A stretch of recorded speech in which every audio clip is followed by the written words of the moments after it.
Hello दोस्तों, स्वागत करता हूं आप सभी का मेरे YouTube चैनल सिद्धार्थ की पाठशाला में। लास्ट वीडियो में हमने अपने संविधान की प्रस्तावना को पढ़ा था। इसके बाद आज से हम चालू करने वाले हैं संविधान के भाग को पढ़ना। संविधान में कुल कितने भाग हैं ये आप सभी लोग जानते हैं। जिस समय संविधान का निर्माण हुआ उस समय उसमें कुल 22 भाग, 395 अनुच्छेद और 8 अनुसूचियां थी, शेड्यूल्स थे। लेकिन प्रेजेंट में भाग 25 हो गए हैं, 448 अनुच्छेद और अनुसूचियां कितनी हैं? 12 अनुसूचियां हैं। तो इन्हीं भागों को हम पढ़ने वाले हैं और आज हम पढ़ेंगे संविधान का भाग 1। मैंने आपको बताया था हम एक बुक पढ़ते हैं, उसकी एक प्रस्तावना होती है, उसके बाद कुछ लेसन्स होते हैं। इसी तरह संविधान में भाग दिए हुए हैं। तो चलिए आज स्टार्ट करते हैं संविधान के भाग 1 को, जिसके अंदर हम पढ़ेंगे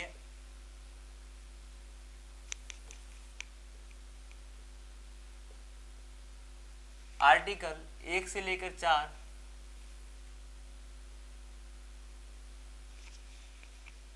एक से लेकर 4 आर्टिकल हमें भाग 1 में पढ़ना है। और यह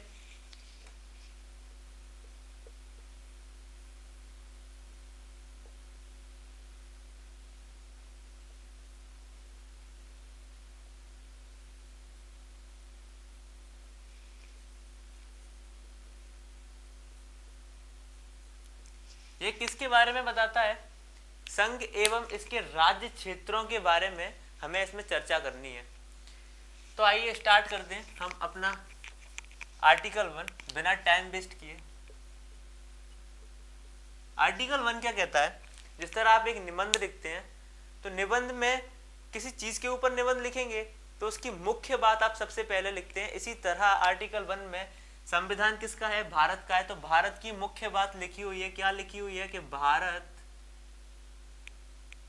राज्यों का संघ है। अब ये कौन सा वाला संघ है? यूनियन वाला संघ है या फेडरल वाला संघ है?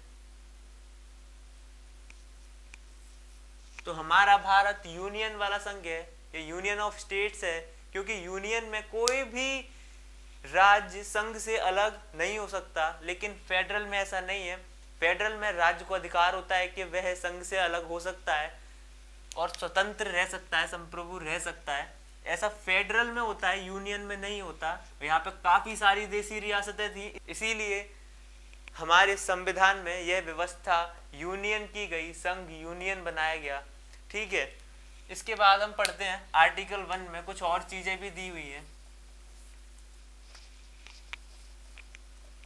हमने देखा इसकी मुख्य बात क्या है? भारत राज्यों का संघ है। अब ये राज्य जो हैं वे हमें कहाँ मिलेंगे? तो ये राज्य हमें मिलेंगे पहली अनुसूची में। मैंने आपको बताया था कितनी अनुसूचियां हैं संविधान में, तो 12 हैं। पहली अनुसूचियों में किसका वर्णन किया है? राज्यों का। ठीक है, इसके बाद आर्टिकल 1 में एक और बात कही है, राज्यों का बंटवारा कैसे किया गया? तो पहले है पूर्णतः जो राज्य हैं वे राज्य जो पूर्ण राज्य हैं, फिर आते हैं केंद्र शासित प्रदेश, जिनके ऊपर केंद्र का नियंत्रण होता है, और वह क्षेत्र जो अर्जित किए हुए हों, ये अभी 0 है। एक भी ऐसा क्षेत्र नहीं है जिसे हमने अर्जित किया गया हो।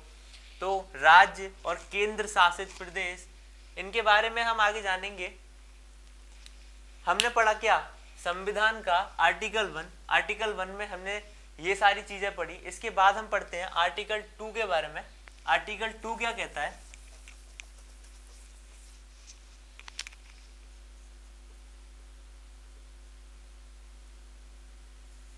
आर्टिकल 2 कहता है कोई भी विदेशी राज्य भारत के संघ में शामिल होना चाहे तो संसद को यह शक्ति है कि वो राष्ट्रपति की पूर्व अनुमति से उस विदेशी राज्य को भारत के संघ में शामिल कर सकती है। जिस तरह से सिक्किम को किया गया था,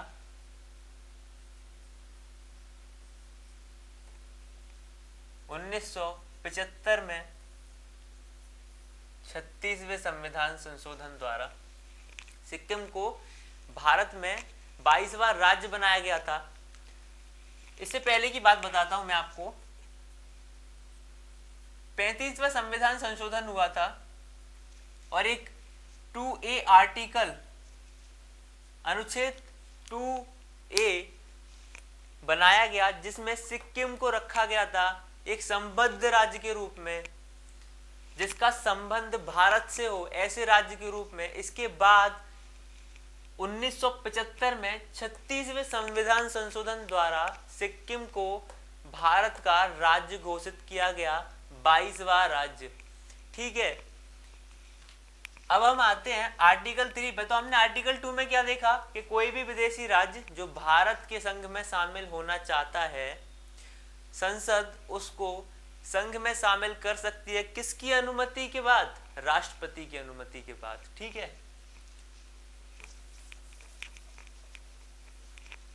इसके बाद आता है हमारा आर्टिकल 3 अनुच्छेद 3। आर्टिकल 3 क्या कहता है? जितने भी राज्य भारत के संघ में हैं, उन सभी के नामों में, क्षेत्रों में और सीमाओं में परिवर्तन करना हो तो संसद को यह शक्ति है कि वो राष्ट्रपति के पूर्व अनुमति से उस राज्य का नाम, क्षेत्र और सीमा में परिवर्तन कर सकती है।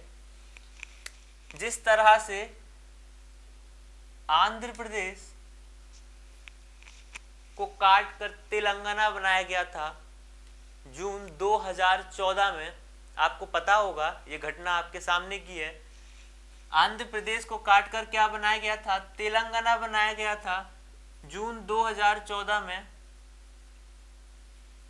और यहाँ के विधानमंडल ने इस बात को स्वीकार नहीं किया था, लेकिन संसद को यह शक्ति है कि वो जो अध्यादेश जारी होगा संसद में, वह अध्यादेश राष्ट्रपति उस राज्य से संबंधित विधानमंडल को वह अध्यादेश कुछ दिनों के लिए देगा, उनका मत जानने के लिए। अगर वो मना करते हैं फिर भी संसद यह काम कर सकती है।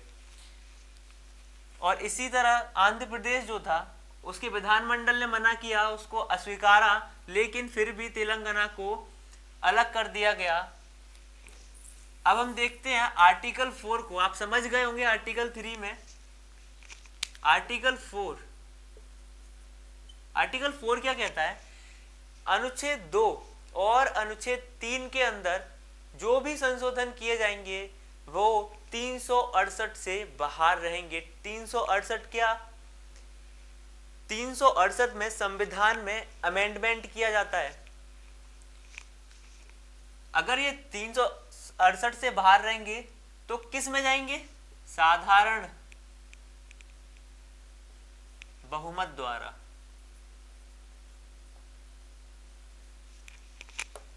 किस तरह से इसमें नामों में, क्षेत्रों में परिवर्तन किया जाएगा, विदेशी राज्य को किस तरह से भारत के संघ में शामिल किया जाएगा? साधारण बहुमत द्वारा। साधारण बहुमत में संसद में मौजूद 50% प्लस 1 का वोट चाहिए होता है।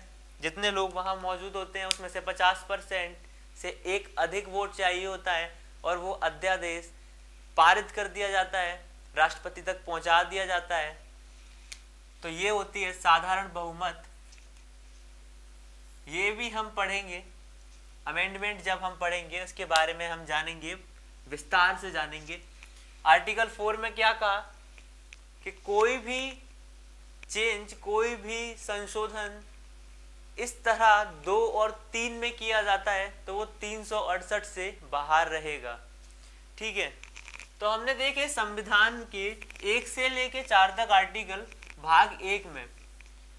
आपको क्या लगता है, जिस तरह से आज आपका भारत है, क्या भारत राज्य पहले भी ऐसा था? नहीं, ये एक अखंड भारत था जो अफगानिस्तान से लेकर और बर्मा तक फैला हुआ था, और इसको धीरे धीरे करके अंग्रेजों द्वारा बांट दिया गया। बर्मा 1935 में अफगानिस्तान को पहले ही भारत के अखंड भारत का हिस्सा जो था, अफगानिस्तान को पहले ही भारत से अलग कर दिया था। 1947 में पाकिस्तान को भारत से अलग कर दिया। और जिस समय पाकिस्तान को भारत से अलग किया, जब हमारा भारत स्वतंत्र हुआ, उस समय यहाँ पे कितनी देशी रियासतें थी? कुल 552 देशी रियासतें थी। 552 देशी रियासतों को इकट्ठा करना और संघ बनाना एक बहुत बड़ी बात थी। और इस काम को करने के लिए 3 लोगों का सहयोग रहा, वल्लभ भाई पटेल का, बीपी मेनन का और माउंटबेटन का। इन लोगों ने मिलकर 552 देशी रियासतों को संघ में शामिल किया था। इसमें से 549 देशी रियासतें संघ में शामिल हो गई, लेकिन 3 जो देशी रियासतें थीं उन्होंने भारत के संघ में शामिल होने से क्या कर दिया? इनकार कर दिया। उन्हें किस तरह संघ में शामिल किया गया? तो जो 3 देशी रियासतें थी वो कौन कौन सी थी? हैदराबाद, जूनागढ़ और जम्मू कश्मीर। हैदराबाद, जूनागढ़, जम्मू कश्मीर। यहाँ का शासक मुस्लिम था, यहाँ का शासक भी मुस्लिम था, यहाँ की जनता हिंदू थी, यहाँ की जनता हिंदू थी। जूनागढ़ को जनमत संग्रह द्वारा भारत के संघ में शामिल किया गया। हैदराबाद के राजा ने कहा कि हम पाकिस्तान में शामिल होंगे। जिन्ना के साथ उन्होंने जिन्ना की मदद का आश्वासन लिया, लेकिन उसके बाद एक पोलो ऑपरेशन हुआ था, जिसके तहत यहाँ सैन्य कार्रवाई की गई, क्योंकि इसने हिंदू जो थे उनके ऊपर अत्याचार करना शुरू कर दिया। और इसी तरह पोलो ऑपरेशन के बाद इसे भारत के संघ में शामिल किया गया सैन्य कार्यवाही द्वारा इसे भारत के संघ में शामिल किया गया। जम्मू और कश्मीर के राजा थे हरि सिंह। हरि सिंह ने कहा, ये हिंदू थे, यहाँ की अधिकतर जनता जो थी वो मुस्लिम थी। इन्होंने कहा कि हम ना पाकिस्तान में शामिल होंगे ना हिंदुस्तान में शामिल होंगे, हम अपना अलग रहेंगे, अलग राज्य बनाएंगे। लेकिन पाकिस्तान ने इसके ऊपर हमला करा और हरि सिंह ने भारत से मदद मांगी। इसके बाद इसको विलय पत्र द्वारा शामिल कर लिया गया। कहाँ? भारत के संघ में। और इसे एक विशेष राज्य का दर्जा दिया गया, जो कि 2019 में खत्म कर दिया गया। क्या? इसका विशेष राज्य का दर्जा 370 हटा दी गई और इसे भारत के संघ में शामिल कर दिया गया। अब ये एक राज्य भी नहीं है, इसको काटकर 2 संघ शासित प्रदेश बना दिए गए, केंद्र शासित प्रदेश बना दिए गए, जम्मू और कश्मीर और लद्दाख। इसके बारे में हम पढ़ेंगे।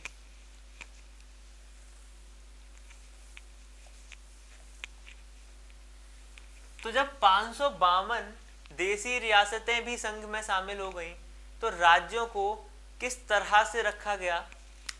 1950 में भारत कुछ इस तरह था। इसे बांटा गया भाग क, ख, ग और घ में। इसको पार्टों में बांटा गया। भाग का में वह क्षेत्र थे जहां पर ब्रिटिशर्सों का राज था, ब्रिटिश शासन चलता था। वह क्षेत्र कहाँ है? भाग का में। भाग खा में 9 विधान मंडलों के साथ शाही शासन था, उनको भाग खा में रखा गया। भाग गा में जहां चीफ कमिश्नर का शासन था और कुछ जगह पर शाही शासन रॉयल रूल चलता था, उसको भाग गा में रखा गया। और भाग घा में किसको रखा गया? केवल और केवल अंडमान एंड निकोबार द्वीप समूह को भाग घ में रखा गया। इस तरह से हमारा भारत डिवाइड था। लेकिन इसके पश्चात हमें संविधान लागू करना था 1950 में। लेकिन संविधान लागू होने के पहले भारत को पुनर्गठित करना था, भारत के राज्यों को पुनर्गठित करना था। इसके लिए एक एक्स के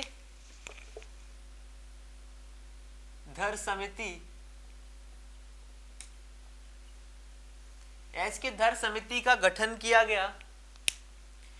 और उस समय मांग चल रही थी किस चीज की, कि भाषा के आधार पर राज्यों का पुनर्गठन किया जाए। एस के धर समिति ने इस बात को अस्वीकार किया। इस समिति का गठन 1948 में हुआ था। इस समिति ने भाषा के आधार पर राज्यों के पुनर्गठन को ठुकरा दिया। इसके बाद इसने कहा कि प्रशासनिक सुधार के आधार पर राज्यों का पुनर्गठन होना चाहिए। लेकिन इससे असंतोष फैल गया। इसके बाद जेबीपी समिति का गठन हुआ, जिसमें जवाहरलाल नेहरू, वल्लभ भाई पटेल और पिटाभी सीतारमैया थे।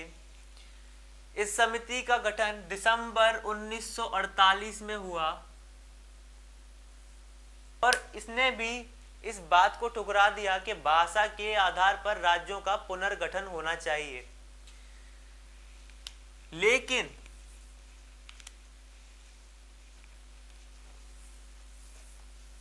इस बीच एक बहुत बड़ी बात हो गई, जिससे पहला भाषा के आधार पर राज्य बना आंध्र प्रदेश। और वो कैसे बना? 1953 में मद्रास से तेलुगु भाषाई जो लोग थे, उन्होंने कहा कि हम तेलुगु बोलते हैं, हमारा एक अलग राज्य होना चाहिए। और इसके लिए एक व्यक्ति जो कांग्रेस के कार्यकर्ता थे, कांग्रेसी कार्यकर्ता थे, जिनका नाम था पोट्टी श्री रामुलु, इन्होंने 56 दिन तक भूख हड़ताल की और उसके बाद इनकी मृत्यु हो गई। और इनकी मृत्यु के बाद काफ़ी ज़्यादा भड़काव हुआ और ना चाहते हुए भी भाषा के आधार पर एक राज्य का गठन हुआ, जिसका नाम आंध्र प्रदेश था।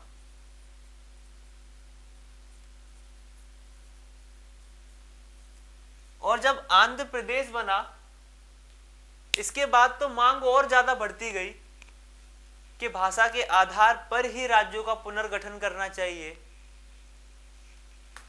ये सब देखते हुए एक आयोग का गठन हुआ, जिसका नाम फजल अली आयोग था। इस आयोग की अध्यक्षता कर रहे थे फजल अली। इनके साथ में के.एम. पानिक्कर और एच.एन. कुंजरू थे, 2 सदस्य। इसने कहा कि भाषा के आधार पर राज्यों का पुनर्गठन करना चाहिए, लेकिन एक भाषा एक राज्य ऐसी व्यवस्था नहीं होनी चाहिए। जिस तरह महाराष्ट्र में मराठी बोलते हैं, तो ऐसा नहीं कि वहाँ गुजराती बोलने वाले नहीं रह सकते या हिंदी बोलने वाले नहीं रह सकते, ऐसा नहीं हो सकता। राज्यों का पुनर्गठन करो, भाषा के आधार पर करो, लेकिन एक भाषा एक राज्य को अस्वीकारा। इसी तरह फजल अली आयोग का गठन हुआ था 1953 में और 1955 में इसने अपनी रिपोर्ट दी। 1956 में 7वें संविधान संशोधन द्वारा कितने राज्यों का गठन हुआ?